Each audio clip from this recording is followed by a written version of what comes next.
अस्सलाम वालेकुम नाज़रीन, मेरा नाम मोहतसिम नज़ीर है और आप देख रहे हैं हमारा यूट्यूब चैनल। पिछले 12 घंटे में जो आम डेवलपमेंट्स हुई हैं उस हवाले से तफसील से बात करते हैं, उनको इवेल्यूएट करते हैं और उनको एनालाइज़ करते हैं। अली अमीन गंडापुर साहब ने जनाब एक बार दोबारा तकरीर की है, चूँकि उनके ऊपर तनकीद बहुत ज़्यादा की जा रही थी और पहली बार जो उन्होंने तकरीर की थी मेरा ख्याल है वो लोगों को मुतमईन नहीं कर सके और उसके बाद PTI के अंदर से बड़ी तनकीद की जा रही थी। तो जनाब उन्होंने एक बार फिर आकर तकरीर की है और इस तकरीर के अंदर भी बड़े झोल हैं, वो मैं आपको आगे चल के बताता हूँ। इसके बाद जनाब बैरिस्टर सैफ और इमरान रियाज खान के दरमियान भी कुछ नोक झोंक हुई है, उस हवाले से भी मैं आपको तफसील से बताता हूँ। लेकिन सबसे पहले आगाज़ करते हैं अली अमीन गंडापुर पे। अली अमीन गंडापुर पे आप जानते हैं चूँकि जब से वो आए थे KP हाउस से होकर और जिस तरह की उन्होंने कहानियाँ सुनाई उसके बाद बड़ी तनकीद की जा रही थी हर जगह पर। PTI के कारकुनान भी तनकीद कर रहे थे, PTI के अंदर से लीडरशिप भी उनके ऊपर तनकीद कर रही थी। तो जनाब कल फिर उनको एक मौका मिला KP असम्बली में, उन्होंने जनाब एक बार फिर दोबारा से स्टोरी सुनाई। अब स्टोरी बड़ी इंटरेस्टिंग है, आप सुनेंगे जैसे लगेगा जेम्स बॉन्ड की कोई कहानी सुन रहे हैं आप, मतलब इस तरह की उन्होंने कहानी सुनाई है, आप अंदाज़ा लगाएंगे। और इसके अंदर जो झोल है ना वो मैं आपको एंड में बताऊँगा। उन्होंने जनाब स्टोरी का आगाज़ किया, उन्होंने कहा कि जनाब हम जब D चौक पहुँचे तो उसके बाद अगला प्लान हमने डिस्कस करना था, इसलिए हम जनाब KP हाउस चले गए।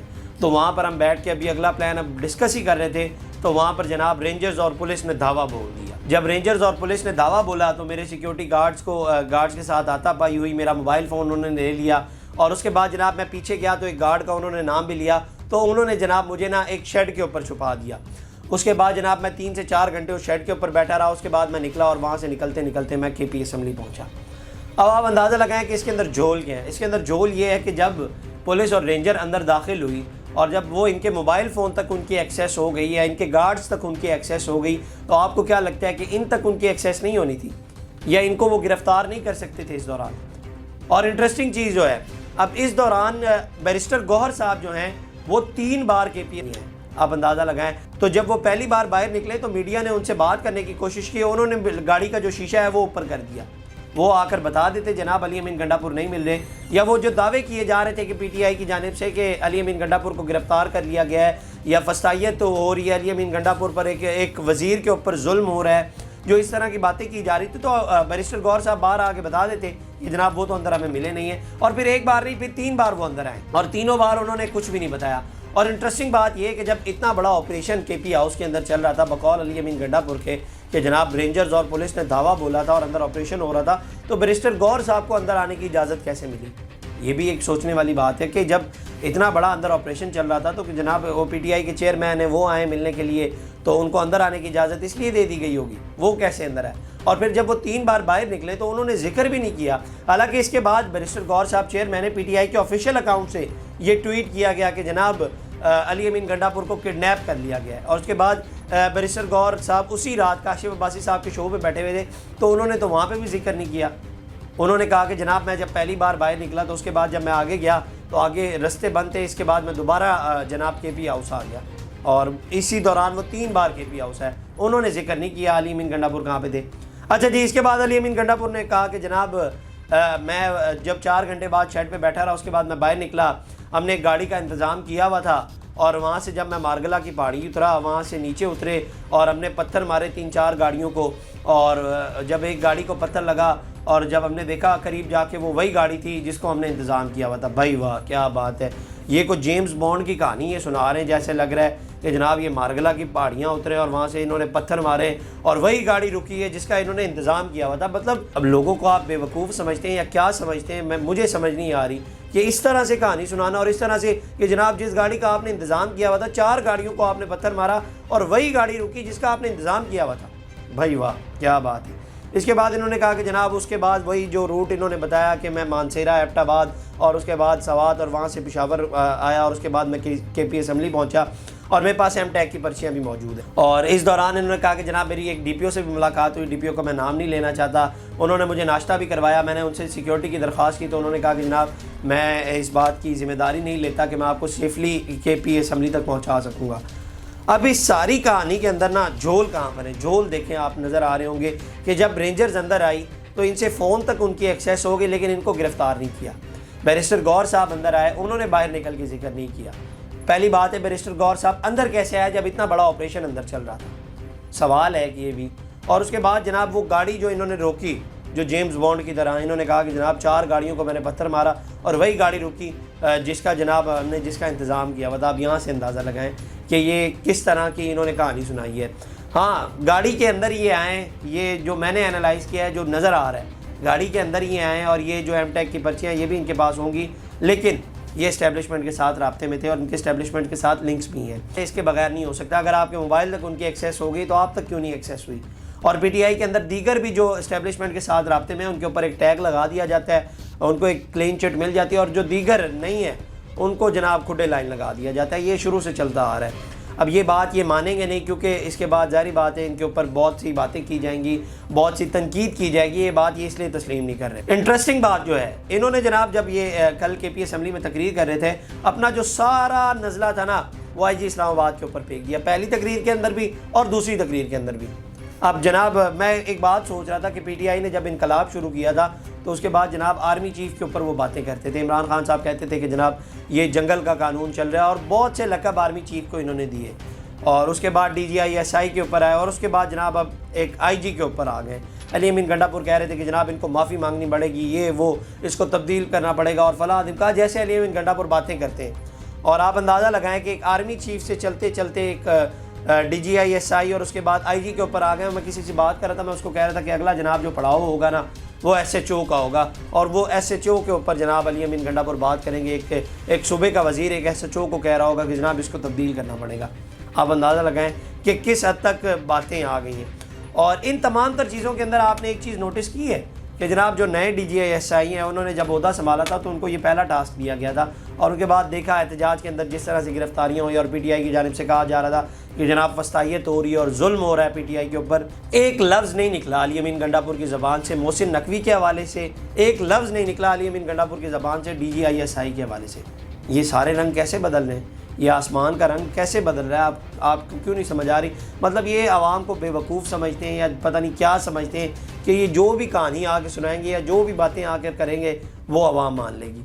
मतलब ये इस तरह से आवाम को बेवकूफ़ बना रहे हैं। अच्छा जी, जब अली अमीन गंडापुर ने अपनी तकरीर मुकम्मल की तो अपोजिशन ने एतराज़ किया कि जनाब हमें भी बोलने का मौका दिया जाए। अली अमीन गंडापुर ने तो अपनी तकरीर मुकम्मल कर ली, लेकिन हमें बोलने का मौका नहीं दिया जा रहा। उसके बाद जनाब अपोजिशन ने एहतजाज किया और दावा किया कि जनाब हमने स्पीकर से वक्त मांगा था लेकिन हमें बात करने का मौका नहीं मिला। तो इसी दौरान जनाब तहरीक इंसाफ पार्लियामेंटेरियंस के MPA इकबाल वज़ीर और तहरीक इंसाफ के नेक मोहम्मद के हामियों के दरमियान जो है वो असम्बली हॉल के अंदर गैलरी के अंदर जनाब वो एक अच्छी खासी हाथापाई हुई, और एक अच्छी खासी हाथापाई हुई है। और उसके बाद जनाब उनको गिरफ़्तार कर लिया गया तीनों को, और उसके बाद जनाब उन तीनों को थाने शिफ्ट कर दिया गया। इसके बाद जनाब एक बड़ी इंटरेस्टिंग खबर आई है, और ये पहले मैं मुर्तज़ा सोलंकी साहब ने जो ट्वीट किया है वो पढ़ देता हूँ, इसके बाद इसको एनालाइज करते हैं। उन्होंने कहा है कि जी किस्सा गिले तितर के बेइज्जत होने का, बकौल दीवार की मक्खी के, जब परसों गंडापुर KP असम्बली बढ़के मार कर वज़ीर आला हाउस पहुँचा तो वहाँ उसकी काबीना के साथ नाम नहाद सहाफ़ी मारूफ गीला तितर भी मौजूद था। गीले तितर ने ना आओ देखा और ना ताओ गंडापुर के साथ बदतमीज़ी शुरू कर दी। उसका ख्याल था क्योंकि वो खान का लाडला है इसलिए वो हर एक पर अपना दोस्त जमा सकता है। कुछ लोगों ने उसे मना किया लेकिन मौसूफ और चौड़ा हो गया। जब मज़ीद बदतमीज़ी की तो सूबाई हुकूमत के भोपू ने उठाकर 2 झापड़ उसे रसीद किए और वहाँ से धक्के देकर बाहर निकाल दिया। बहुत बेआबरू होकर निकले तेरे कूचे से।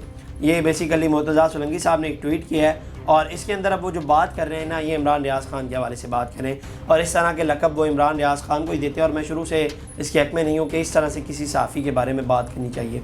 तो इसके बाद जनाब उमर चीमा साहब ने एक व्लॉग किया, उन्होंने जो बातें कोट की हैं वो मैं आपको बता देता हूँ। बेसिकली लुब्बे लुबाब जो है, उन्होंने कहा कि जी मैंने चेक किया जब बैरिस्टर सैफ और इमरान रियाज़ खान के दरमियान जो है बेसिकली आपस में नोक झोंक हुई है। उन्होंने कहा कि जब मैंने बैरिस्टर सैफ से पूछा तो उन्होंने लाइलमी का इज़हार किया। उन्होंने कहा कि जी कौन इमरान रियाज़ खान, वो जो पहले एक्सपेक्स न्यूज़ पर होते थे।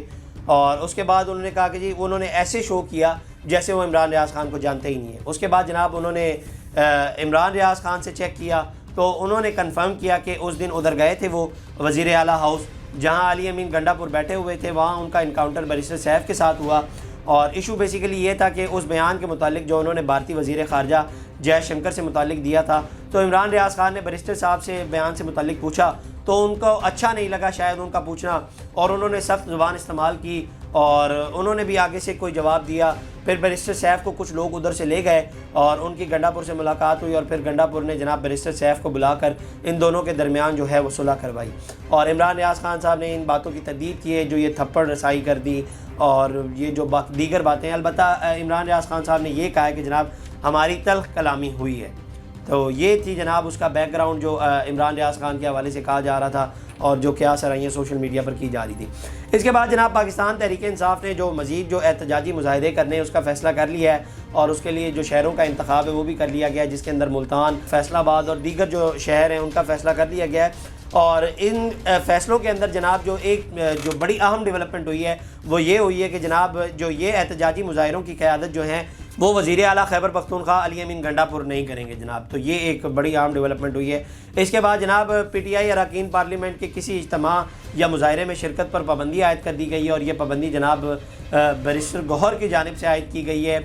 और इसकी एक वजह ये भी बताई जा रही है कि जब कोई भी एहतजाज होता है, ज़ाहिर बात है, तो उसके बाद जनाब FIRs दर्ज होती हैं। तो FIR दर्ज होंगी तो ये जो पार्लियामेंट के अरकान हैं इनको गिरफ़्तार कर लिया जाएगा। तो जब ये गिरफ़्तार होंगे तो हुकूमत ने जो आइनी तरमीम लानी है तो ज़ाहिर बात है वो इसके ऊपर उनका वोट हासिल कर सकते हैं। तो इसकी एक वजह ये भी बताई जा रही है।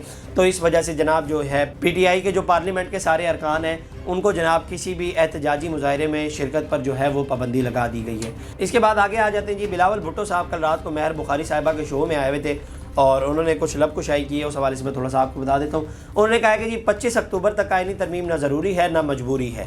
हुकूमत चाहेगी कि आइनी तरमीम 25 अक्टूबर से पहले हो। PP चेयरमैन ने कहा कि जस्टिस काजी फ़ाइज़ा के दौर में पहली बार हुआ मौजूदा चीफ जस्टिस ने अपने इख्तियारात दूसरे जज से शेयर किए। उनका कहना था कि हम चीफ जस्टिस काजी फ़ाइज़ ईसा और मंजूर अली शाह का एहतराम करते हैं, चाहते हैं कि सबकी इत्तफ़ाक़ी राय से आइनी तरमीम लाएँ। उन्होंने कहा कि जी पीपल्स पार्टी चाहती है कि तमाम सियासी जमातों में इत्तफ़ाक़ी राय हो। पार्लिमान में कहा था कि सबको मिलकर बेहतरी के फ़ैसले कर लेने चाहिए। पार्लिमान की ऐसी कमेटी बने जहां सबकी नुमाइंदगी हो। हम साथ बैठने का माहौल बनाते हैं तो PTI की तरफ से ख़राब किया जाता है। बिलावल भुट्टो ने बताया कि मेरे दरवाजे आज भी तहरीक इंसाफ के लिए खुले हैं। आज भी जो कमेटी बनी है इसके मेंबर मौजूद हैं। आज तक PTI ने हमसे रब्ता नहीं किया। बिलावल भुट्टो ने मज़ीद कहा कि तहरीक इंसाफ का मिशन पाकिस्तान को फेल करना है। इसका सियासी मकसद है कि मुल्क जाम हो, चाहे मईशत, हुकूमत, पार्लिमान या सियासत हो। उनका मज़ीद कहना था कि मुल्क न चलने का नुकसान हम सबका होगा, सियासी फ़ायदा तहरीक इंसाफ का होगा। तो उनका कहना था कि पीपल्स पार्टी मुस्बत सियासत करना चाहती है। पाकिस्तान का सबसे बड़ा मसला महंगाई है जो कम होती नज़र आ रही है। हमें हुकूमत के इन मुस्बत इक़दामात की तारीफ़ करना चाहिए। PTI का मकसद IMF का प्रोग्राम सबूताज करना है, जुडिशरी निज़ाम में तब्दीली को सबूताज करना है। तो ये जनाब बिलावल भुट्टो साहब ने कुछ लब कुशाई की, उस हवाले से भी आपने आपको बताया। और जो अली अमीन गंडापुर ने जो दोबारा KP असम्बली में आके तकरीर की और उसके अंदर जो उन्होंने फिर दोबारा एक वो बताई सारा जो बैकग्राउंड है जो उनका KP हाउस से KP असम्बली तक का सफ़र था वो बताया और उसको एनालाइज़ भी किया। इसमें आपकी क्या राय है कमेंट सेक्शन में हमें लाजमी बताइएगा। अब तक के लिए इतने अपने मेज़बान को दीजिए इजाज़त। अल्लाह निगहबान। इस तरह की और वीडियोस देखने के लिए सब्सक्राइब कीजिए हमारा चैनल और देखते रहिए PSPKG न्यूज़।